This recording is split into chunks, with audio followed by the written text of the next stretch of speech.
ಮಂಡ್ಯದ ನಾಗಮಂಗಲದಲ್ಲಿ ಭಾರೀ ಭೂ ಅಕ್ರಮ ನಡೆದಿದೆ. 320 ಎಕರೆ ಭೂಮಿ ಹಂಚಿಕೆಯಲ್ಲಿ ಗೋಲ್ಮಾಲ್ ನಡೆದಿದೆ ಎನ್ನುವಂತಹ ಆರೋಪ ಕೇಳಿಬಂದಿದೆ. ಮಂಡ್ಯದ ನಾಗಮಂಗಲದಲ್ಲಿ ಭಾರೀ ಭೂ ಅಕ್ರಮ. 320 ಎಕರೆ ಭೂಮಿ ಹಂಚಿಕೆಯಲ್ಲಿ ಗೋಲ್ಮಾಲ್ ನಡೆದಿದೆ ಎನ್ನಲಾಗ್ತಾ ಇದೆ. ತಾಲೂಕು ಕಚೇರಿಯ ಮೇಲೆ ನಿನ್ನೆ ನಡೆದಿದ್ದಂತಹ ದಾಳಿಯಲ್ಲಿ ಇದು ಬಹಿರಂಗವಾಗಿರುವಂತದ್ದು. ಲೋಕಾರ್ ರೇಡ್ ವೇಳೆ ಬೆಳಕಿಗೆ ಬಂದ ಅಕ್ರಮ. ಈ ಅಕ್ರಮದ ಸಂಬಂಧ 11 ಅಧಿಕಾರಿಗಳ ವಿರುದ್ಧ ಕೇಸ್ ದಾಖಲು ಮಾಡಲಾಗಿದೆ. 5ರನ್ನ ಬಂಧಿಸಿ ಉಳಿದವರಿಗಾಗಿ ಲೋಕಾಯುಕ್ತ ಅಧಿಕಾರಿಗಳು ಸರ್ಚ್ ಮಾಡ್ತಾ ಇದ್ದಾರೆ. ಅಕ್ರಮ ಎಸಗಿದ ಅಧಿಕಾರಿಗಳ ಮನೆ ಮೇಲೂ ಕೂಡ ಶೋಧ ಕಾರ್ಯವನ್ನು ಮುಂದುವರಿಸಲಾಗಿರುವಂತದ್ದು. ಮಂಡ್ಯದ ನಾಗಮಂಗಲದಲ್ಲಿ ಭಾರೀ ಭೂ ಅಕ್ರಮ ನಡೆದಿದೆ ಎನ್ನಲಾಗ್ತಾ ಇದೆ. ಈ ವಿಚಾರಕ್ಕೆ ಸಂಬಂಧಪಟ್ಟಂತೆ ನಿನ್ನೆ ತಾಲೂಕು ಕಚೇರಿಯ ಮೇಲೆ ಲೋಕಾಯುಕ್ತ ಅಧಿಕಾರಿಗಳ ತಂಡ ಏಕಾಏಕಿ ದಾಳಿಯನ್ನು ನಡೆಸಿತ್ತು. ಇನ್ನು ಲೋಕಾಯುಕ್ತ ದಾಳಿಯ ಸಂದರ್ಭದಲ್ಲಿ ಪರಿಶೀಲನೆ ಮಾಡ್ತಾ ಇರುವಂತಹ ಸಂದರ್ಭದಲ್ಲಿ 320 ಎಕರೆ ಭೂಮಿ ಹಂಚಿಕೆಯಲ್ಲಿ ಗೋಲ್ಮಾಲ್ ನಡೆದಿದೆ ಎನ್ನುವಂತಹ ವಿಷಯ ಕೂಡ ಬಹಿರಂಗವಾಗಿರುವಂಥದ್ದು. ಈ ಒಂದು 320 ಎಕರೆ ಭೂಮಿ ಹಂಚಿಕೆ ಮಾಡಿದಂತಹ ಅಧಿಕಾರಿಗಳು ಯಾರು, ಈ ಒಂದು ಗೋಲ್ಮಾಲ್ನಲ್ಲಿ ಯಾರ್ಯಾರೆಲ್ಲ ಭಾಗಿಯಾಗಿದ್ದಾರೆ, ಈ ಕುರಿತಂತೆ ತನಿಖೆಯನ್ನು ಕೂಡ ನಡೆಸಲಾಗ್ತಾ ಇರುವಂಥದ್ದು.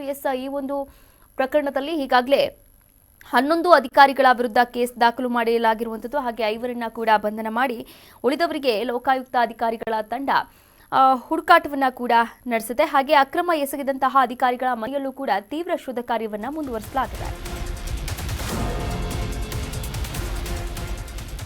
ಲಂಚ ಕೊಟ್ಟವರಿಗೆ ಭೂ ಹಂಚಿಕೆ ಆರೋಪದಲ್ಲಿ ದಾಳಿ. ಸಂಜೆವರೆಗೆ ಕಚೇರಿಯಲ್ಲಿ ಕಡತ, ದಾಖಲೆ ಪರಿಶೀಲನೆ.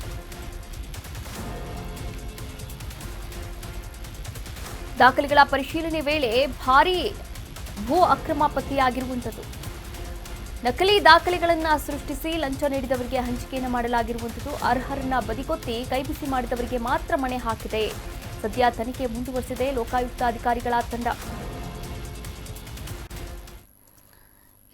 ನೋಡಿ, 320 ಎಕರೆ ಭೂಮಿ ಹಂಚಿಕೆಯಲ್ಲಿ ಗೋಲ್ಮಾಲ್ ಕೂಡ ಆಗಿರುವಂಥದ್ದು. ಈ ಒಂದು ಭೂಮಿ ಯಾರಿಗೆ ಹಂಚಿಕೆ ಮಾಡಲಾಗಿದೆ, ಯಾವ ಅಧಿಕಾರಿಗಳು ಹಂಚಿಕೆ ಮಾಡಿದ್ದಾರೆ, ಈ ಬಗ್ಗೆ ತನಿಖೆಯನ್ನು ಮಾಡ್ತಾ ಹೋದಾಗ ಲಂಚ ಕೊಟ್ಟವರಿಗೆ ಮಾತ್ರ ಭೂ ಹಂಚಿಕೆ ಮಾಡಿರುವಂತಹ ಆರೋಪ ಕೇಳಿ ಬಂದಿರುವಂಥದ್ದು.